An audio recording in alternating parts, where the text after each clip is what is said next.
Corría el año 30 después de Cristo, cuando Jesús, 2 días antes del inicio de la semana de Pascua, dio orden a sus discípulos para que realizaran preparativos a fin de llevar a cabo su entrada en Jerusalén.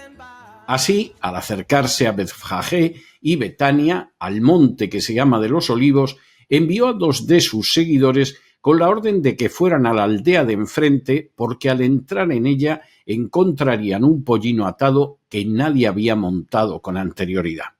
Si alguien les preguntaba por qué lo desataban, tenían que responder porque el Señor lo necesita. Los discípulos obedecieron lo que su maestro les había ordenado y trajeron el animal a Jesús. Luego, tras echar sus mantos sobre el asnillo, subieron a Jesús encima. Mientras iba pasando, tendían sus mantos por el camino y cuando ya se acercaban a la bajada del monte de los Olivos, toda la multitud de los discípulos, rebosante de alegría, comenzó a alabar a Dios a grandes voces, gritando: «Bendito el Rey que viene en el nombre del Señor, paz en el cielo y gloria en las alturas». Fue entonces cuando algunos de los fariseos de entre la multitud se aproximaron a Jesús y le exigieron que reprendiera a sus discípulos. La respuesta de Jesús fue terminante: «Os digo que si éstos callaran, las piedras clamarían». Cuando Jesús estuvo cerca de la ciudad de Jerusalén, al contemplarla rompió a llorar por ella mientras decía: «Si tan solo pudieras darte cuenta de este día tuyo, de aquello que te podría conducir a la paz. Pero ahora se encuentra velado a tus ojos. Sobre ti vendrán días en que tus enemigos te rodearán con empalizadas y te sitiarán, y por todas partes te estrecharán el cerco, y te arrasarán a ti y a tus hijos dentro de ti, y no dejarán en ti piedra sobre piedra, por cuanto no te has percatado del tiempo en que eras visitada». Aquel domingo en que Jesús entró en Jerusalén, incluso se acercó al templo donde atendió a algunos enfermos y escuchó nuevas quejas sobre las aclamaciones que le había dirigido la muchedumbre. Consciente de que su situación en la ciudad distaba mucho de ser segura, Jesús regresó después a Betania para pasar la noche. Había dado inicio la última semana de su vida, una semana que concluiría con su detención, crucifixión y sepultura, una sepultura que en el domingo quedaría vacía porque no podía seguir entre los muertos alguien que estaba vivo. Pasado mañana comienza la Semana Santa con la festividad del Domingo de Ramos. Para muchos se tratará únicamente del pistoletazo de salida para marcharse de vacaciones. Para otros, cada vez menos, implicará sumergirse en una serie de tradiciones que van de lo llamativo a lo supersticioso y que muchas veces incluso hunden sus raíces en prácticas anteriores al cristianismo. Para no pocos, que son musulmanes, implicará una ofensa el contemplar una celebración que no se encuadra dentro de sus creencias y que incluso las niega frontalmente. Con todo el respeto que cualquiera de estas posturas pueda merecer, el recuerdo de la entrada de Jesús en Jerusalén debería llevarnos a reflexionar sobre varias cuestiones. En primer lugar, la entrada de Jesús en Jerusalén estuvo cargada de un contenido profundamente mesiánico, pero ese contenido era pacífico y se apoyaba no en los sueños humanos del nacionalismo judío, sino directamente en las páginas de la Biblia. Jesús no estaba dispuesto a ser el que deseaban los demás, sino solo quien verdaderamente era. El simple hecho de que cabalgara sobre un asnillo constituía una clara resonancia de la profecía contenida en el capítulo 9, versículos 9 y 10 del libro del profeta Zacarías, un texto que por añadidura se refería a un Mesías totalmente pacífico que pondría punto final a la guerra y al derramamiento de sangre. Es muy posible que ese matiz nada insignificante se escapara a muchos de los presentes, pero no sucedió lo mismo con el carácter mesiánico del episodio. Verdaderamente entusiasmados, comenzaron a aclamar a Jesús como Mesías e incluso esperaban que aquel mismo domingo se hiciera con el control de la ciudad santa. Sin embargo, en absoluto entraba en los planes de Jesús comportarse de esa manera.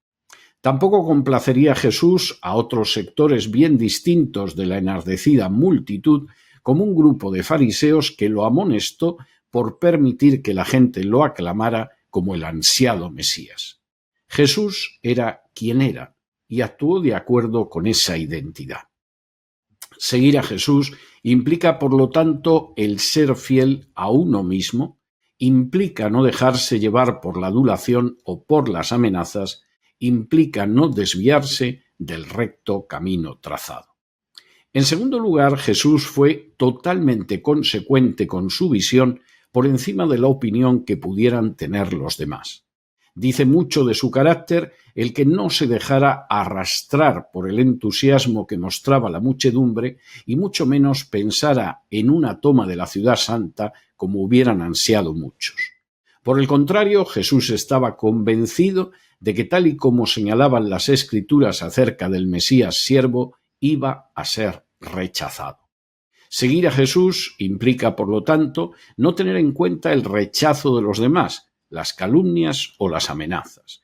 Implica mantener la fidelidad a la verdad a cualquier costo, implica defender la libertad y el bien. En tercer lugar, Jesús demostró que amaba a su nación, pero precisamente por ello no se dejó arrastrar por una visión nacionalista que contemplara solo lo bueno que había en ella y solo lo malo que había en las demás. Por el contrario, buen conocedor de la realidad nacional judía, al atisbar Jerusalén, la ciudad que no había sabido ver la oportunidad que Dios le estaba brindando, Jesús se sintió embargado por el pesar. Jesús no abrigaba desde luego la menor duda de que, visto el comportamiento de sus compatriotas, solo cabía esperar lo peor para Jerusalén, y no resulta en absoluto extraño que Jesús llorara al reflexionar sobre esa perspectiva futura. Ciertamente no se equivocó, y antes de que concluyera aquella generación, en el año 70, la ciudad de Jerusalén fue totalmente arrasada, al igual que su templo. Seguir a Jesús implica no llenarse la boca con el nombre de la nación a la que uno pertenece, implica no difundir mitos acerca de la misma, implica no blanquear la historia y su realidad. Por el contrario, implica ver con realismo la situación nacional. Implica calibrar las consecuencias, anunciar lo que puede suceder e incluso llorar al ver la ceguera de los compatriotas. En cuarto lugar, Jesús empleó el resto del día en atender a algunas personas que estaban enfermas y necesitadas. Sin especiales alaracas, sin ruido, sin publicidad, simplemente ayudando a la gente que sufría. Seguir a Jesús implica mostrar compasión, empatía, amor hacia los demás. Implica no pensar que el bien consiste en encuadrarse en el rebaño llevando por la propaganda al matadero. Implica poner al descubierto hasta qué punto los que dicen servir al pueblo en realidad solo se sirven de él. Y finalmente, consciente de la falta de seguridad, Jesús decidió no pernoctar en Jerusalén, sino regresar a Betania, de donde regresaría apenas unas horas después para llevar a cabo la limpieza del templo, un lugar que, según sus propias palabras, tenía que ser casa de oración, pero que se había convertido en una cueva de ladrones. Nada bueno puede suceder en el seno de una nación donde aquellos que supuestamente representan a Dios, en lugar de ayudar a sus habitantes a dirigirse a Él, tienen como primeros objetivos el poder, el dinero, la cercanía con los políticos y la defensa de privilegios. Se denominen como se denominen, han convertido los templos en cuevas de ladrones, y sobre ellos recaerá con especial dureza y severidad el juicio de Dios. Seguir a Jesús implica señalar esos centros de poder religiosos, políticos, económicos, mediáticos, que deberían servir a la sociedad, pero que en realidad se sirven de ella, robándole el dinero, la paz, el futuro, la prosperidad e incluso la salvación. Pasado mañana, ustedes serán libres, y así deberían sentirse, para hacer lo que bien les parezca. Pueden asumir el conocido dicho popular de que Domingo de Ramos, el que no estrena, se queda sin manos, y lucir ropa nueva. Pueden catapultarse a las playas o a otros lugares de disfrute.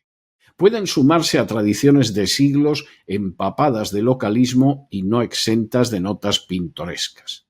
Pueden sentirse molestos porque como musulmanes la presencia de las ceremonias será más visible que en otras épocas del año, o pueden simplemente intentar desconectar de la agobiante realidad por al menos unos días. Nosotros, desde La Voz, solo deseamos que reflexionen sobre la necesidad de vivir una vida como la de Jesús. Obviamente, no les estamos recomendando que entren en Jerusalén proclamándose el Mesías o que aspiren a resucitar 3 días después de una crucifixión. Sí les invitamos a que sean consecuentes con lo que creen y a que lo defiendan no como los demás deseen, sino de manera pacífica y de acuerdo con sus convicciones. Sí les invitamos a que no se dejen arrastrar ni por aquellos que los adulan ni por aquellos que se oponen a ustedes. Sean fieles a aquello hasta donde han llegado. Sí les invitamos a que en lugar de buscar el éxito, el relumbrón o la repercusión social, por el contrario, tiendan su mano a los que sufren y se encuentran solos. Sí les invitamos a que amen a su nación, pero no como esos necios que se empeñan en liberarla de cualquier tacha, aunque sea a costa de defender una institución tan profundamente criminal como la Inquisición, sino más bien como aquellos que conocen sobradamente sus defectos e incluso se percatan del drama que se avecina si no se produce un cambio radical y que precisamente porque ven el futuro lloran. Sí les invitamos a que denuncien a aquellos que han convertido los templos en cuevas de ladrones, que no han dudado en acostarse con los enemigos de la patria y que parecen mucho más preocupados por la parte del impuesto de la renta que se llevarán que por el desplome moral de la sociedad, desplome moral, dicho sea de paso, en el que participan y del que tienen una parte muy considerable de responsabilidad. Sí les invitamos finalmente a que se vuelvan a Dios, porque hemos llegado a un punto en el que, lo crean o no, solo Él constituye una esperanza sólida en medio de los tiempos que corren. Disfruten del resto del programa, disfruten pasado mañana del Domingo de Ramos y disfruten de la Semana Santa, durante la cual La Voz se tomará un descanso para regresar Dios mediante el día martes 22 de abril, aunque ya saben que cesarvidal.tv no dejará de descansar, no dejará de trabajar, mejor dicho, ni un solo día. Y sobre todo, no se dejen llevar por el desánimo o la frustración. Y es que a pesar de que los poderosos muchas veces parecen gigantes, es solo porque se les contempla de rodillas y ya va siendo hora de ponerse.